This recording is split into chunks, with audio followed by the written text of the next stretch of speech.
Okay, hand in hand with some of those postural issues is another thing that makes me a little crazy.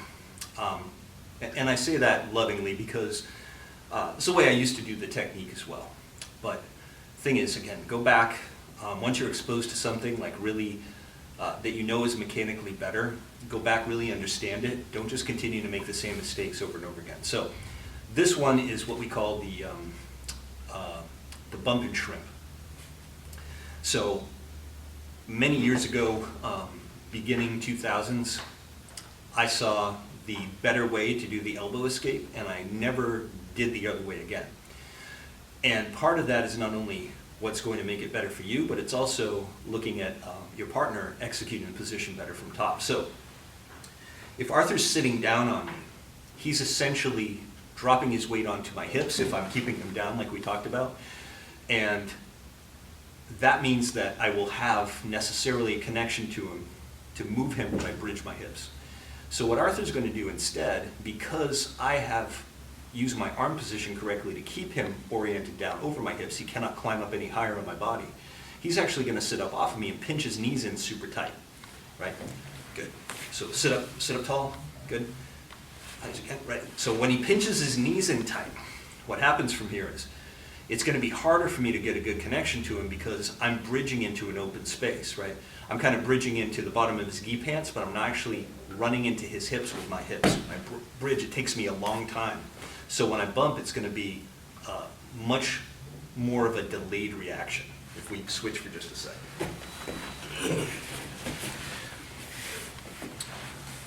Just going this way. So he's doing a good job, keeps his arms all the way down. If I sit on him like this, okay, go ahead, do a big bridge.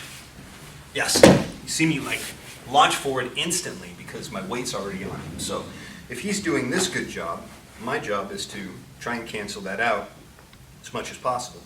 So I'm pinching my knees in, no space between his hips and my knees, and now I'm actually sitting off him a little bit. Even if you have somebody that's got a big barrel-chested body and you're still touching them, this is still going to really help you out from the top position. So now if Arthur goes to bridge, you'll see that I have a lot of control, a lot of awareness, and even if I do come forward, I can control how quickly that happens, right? It's much less of an effect on my body. So,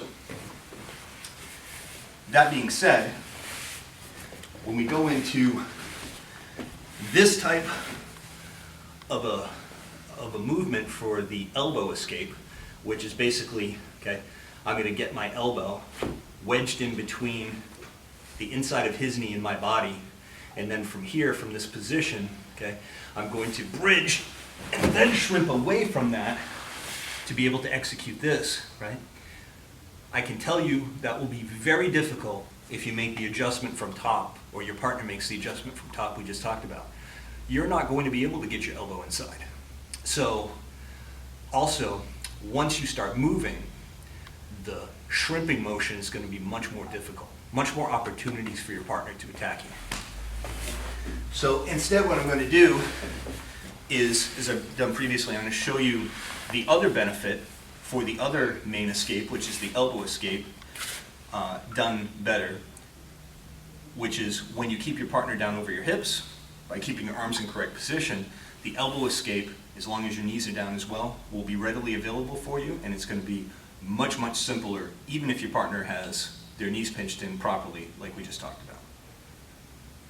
I like to show this with shorts on because the detail of the foot to the patella of the kneecap is very important, so I want to make sure that I'm showing that without the gi pants, which the extra fabric can sort of obscure your view of that piece of the puzzle. So first posture, I want to make sure that, as always, I'm keeping my partner as far down over my hips as possible. With the upa, the purpose of making sure that I have the full length of my humerus to keep him above my hips is for the purpose of creating maximum connection when I do elevate my hips, of course. In this case, what I want to do is make sure that his foot and foreleg are as close down towards my knee or slightly below my knee as possible. So equally important in both types of escapes. So in this position, ideally I'm not hunched up like this. I want to see if I can move myself so that my elbows are completely nailed to the mat, sitting on top of his knees, not here, not inside, not outside of course, but right on top so that Arthur can't advance. And then from here, depending on his position, I want to make sure that my arms aren't really accessible for my wrist to be easily manipulated. So I'll just take the slack out from here with my arms, my forearms. A lot of times if he's leaning forward, like say you're in kind of Superman position, then that's when I'll just make the one-handed forearm frame across the belt line. Okay, my elbow's still down on that side. On the near side here, you see my arm position doesn't change at all. It just sort of reinforces the top arm. Okay. So the legs I prefer, and I was very happy because John Frankel teaches this exactly the same way. Both of us like to keep the legs down to completely deny the feet coming under the hips. If you needed to, you can bring one leg up to deny his feet being able to touch or to lock, trying to deny the inverted close guard basically. But I like to just keep both of them down the entire time, especially for this escape. There's no real functional reason, if my upper body is in the right posture, to need to have my knees come up. So at least not until I'm going for the very last piece of this. So now from here, what I want to do is not only keep my elbows buried, but to assist that, because somebody may try and pick up my elbow, and even this much of a lift in my elbow, he can advance his hip into that space, beat me with the advancing of his hip. So what I want to do is retract my shoulders, and at the same time, okay, you'll notice a little bit of a motion in Arthur's body. I'm going to try and flatten out my lumbar spine, take the hollow arch out of it. So from here, this is where, when my head is into the mat, okay, my shoulder blades are retracted, my elbow feels the heaviest right now if you try and pick it up. Obviously he doesn't have the gi to do that, but it's going to be really difficult. And now if he leans forward a little bit, right, then I just make my frame. And now I'm in very solid position. I do still have to worry about the threat of the cross face. Okay, so as soon as he feels me orient to this side, the cross face can turn me, completely take me away from that side. So from here, okay, that's where me taking the arch out of my neck and then turning my chin towards my shoulder from here will help with that. It won't prevent it, but it will help. And sometimes I only need, a few moments here to be able to execute this once I'm in the zone. So from here, if Arthur, you go to shoot that crossface in, okay, it slows it. Go ahead, try and turn my head. Okay, it definitely slows it down a little bit when I can do this. And that may be all that I need. So now that's all my upper body, right? But basically from the waist up, that's all in my alignment. Now what I'm going to do from here is first start to fan my legs apart, almost like the first part of a snow angel. You're spreading your legs wide. So I do that first. And you don't get too far, but you will feel the tension from your partner's forelegs as they try and bite in, and their natural flexibility at their knees and hips starts to limit, so you'll kind of fan out as far as you want to. Now, this is the side that I'm picking to escape. So once I simply do an abduction motion, that going out with my legs, then I start to turn the knee on this side up. So you'll see my knees start to shift slightly in this direction, like you're doing the robot. This shoulder can come up just a little bit. How much? Just enough. Because what I want to do, and everybody's flexibility will be a little bit different, is I want to point my kneecap into the mat. So there's no daylight between the tip of my kneecap and the mat. So usually the cue is wherever your toes are pointed, that's your kneecap, right? So while I'm keeping Arthur's knee from advancing up my body, I want to have that. At that moment, when I've turned enough for that to happen, okay, there's no way for Arthur's foot to dig underneath, okay? Here, it looks like minor difference, but here, he can still slide his foot under the shelf of that patellar contact with the mat. So right here, no way to get underneath, and that's all the difference from here.